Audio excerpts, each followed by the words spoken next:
This is my Lenovo laptop and it's pretty much the oldest and slowest laptop I own. I bought this for just $30 and honestly, it's almost unusable. It takes 2 minutes to boot and another 30 seconds to open even the simplest of apps. VS Code, which is supposed to be lightweight, barely runs on this thing. In this video, I'm going to see how much it will cost to save this thing from a landfill by upgrading and modernizing it. My goal here is to turn this thing into a backup machine, something I can use for web development and watching coding tutorials on YouTube.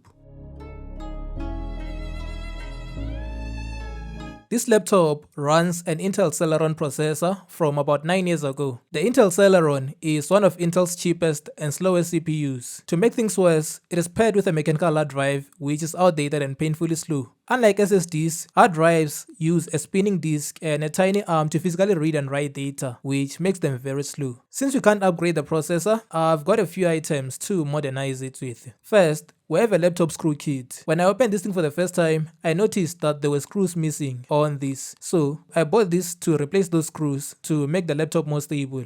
Next, we have an SSD. This will replace the hard drive as our boot drive. SSDs are much faster than hard drives, so this should improve our load time significantly. Next, we have a DVD to SATA adapter. Because this laptop is from a decade ago, it has a DVD drive, but DVD is dead, so we're going to be using this DVD port to house the original SSD. This will allow us to run the OS on the faster SSD and store files in the hard drive. Lastly, we've got a laptop cleaning kit with a cleaning solution, microfiber cloth, and a brush to clean this thing up a bit. Let's open this up and get started. The back cover is held in place by 13 screws, so the first step is to remove those. Then lift the back cover up. Inside, we have the battery at the top here, the DVD drive here, our hard drive here, and our Wi-Fi adapter here.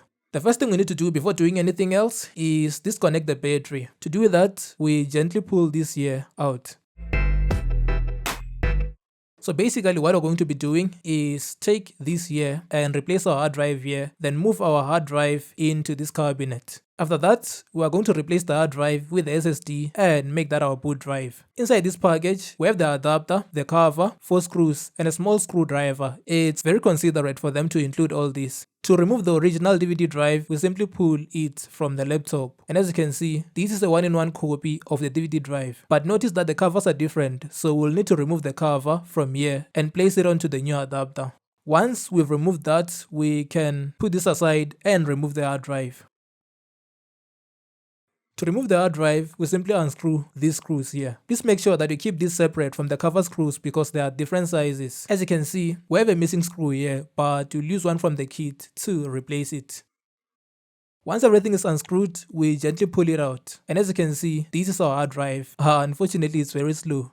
Next, we are going to need to remove these screws to separate the hard drive from the hard drive bracket. These screws are also different, so don't mix them up. Once that is done, we simply pop it out. This is a 500GB hard drive from NGST. We're going to be placing that in that and placing our SSD here. So what we need to do now is open this up, and to slot it in, we simply push it in like this. Make sure that the screw holes align. We're going to be placing this here, but not before screwing it into the bracket. The hard drive and SSD are exactly the same size, so it should fit in there perfectly. So we'll just need to screw it down and then put it back into the laptop. Like I said, we had only 3 screws here, so I'm gonna pull out one from the kit and replace that with.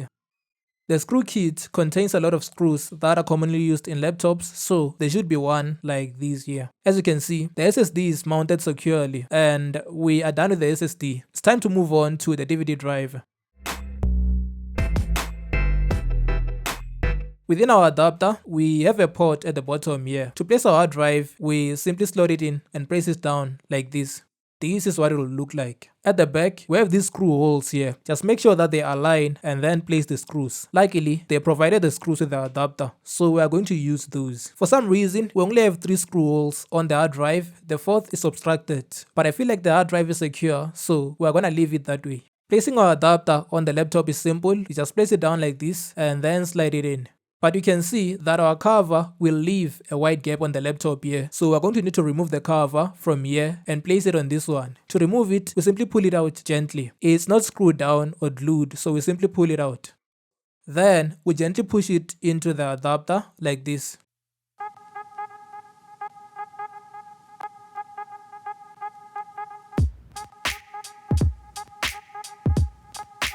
And it fits perfectly. From there, we can place the adapter into the laptop by placing it down and pushing it in. I originally had isopropyl alcohol and thermal paste to repaste the laptop, but it has a weird design, so I don't feel like opening it up. We will repaste it if it overheats. Before closing the back cover, we are going to flip it and try to test it. It boots straight into Windows, which is very good cause it means that our adapter is working perfectly. Remember, our hard drive has the OS for now. Our SSD is empty. Now that I've confirmed that everything is well, I will just power this thing off and replace the back cover. Make sure that every screw is secure here, especially at the corners. Once that is done, we are going to clean this thing up a bit.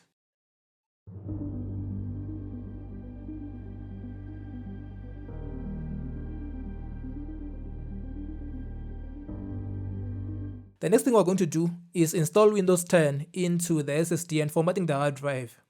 Windows 10 just recently lost support, but this laptop can handle Windows 11. A combination of new features and bloat will make Windows 11 very slow on this laptop. So if you have an Intel Celeron laptop, please don't install Windows 11 on it because it's gonna be very slow. I have this Windows 10 bootable USB here, so I'm gonna use that to install Windows 10.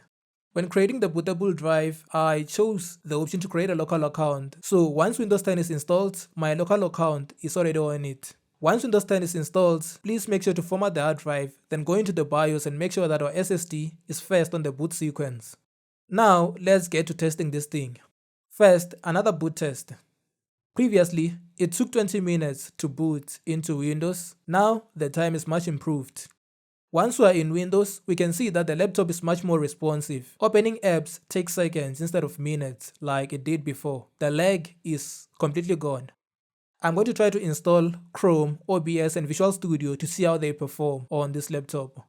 Chrome installed successfully and it's very usable on this laptop now. I can browse the internet and have a couple of tabs open while watching my coding tutorials. OBS on the other hand did not function properly. I think the CPU is too weak to handle video encoding, so making videos on this laptop is not a good idea. Next, Visual Studio Code. I can confidently say that I can do web development on this laptop now. VS Code runs smoothly and we can open a browser window while coding and the laptop won't just randomly freeze anymore.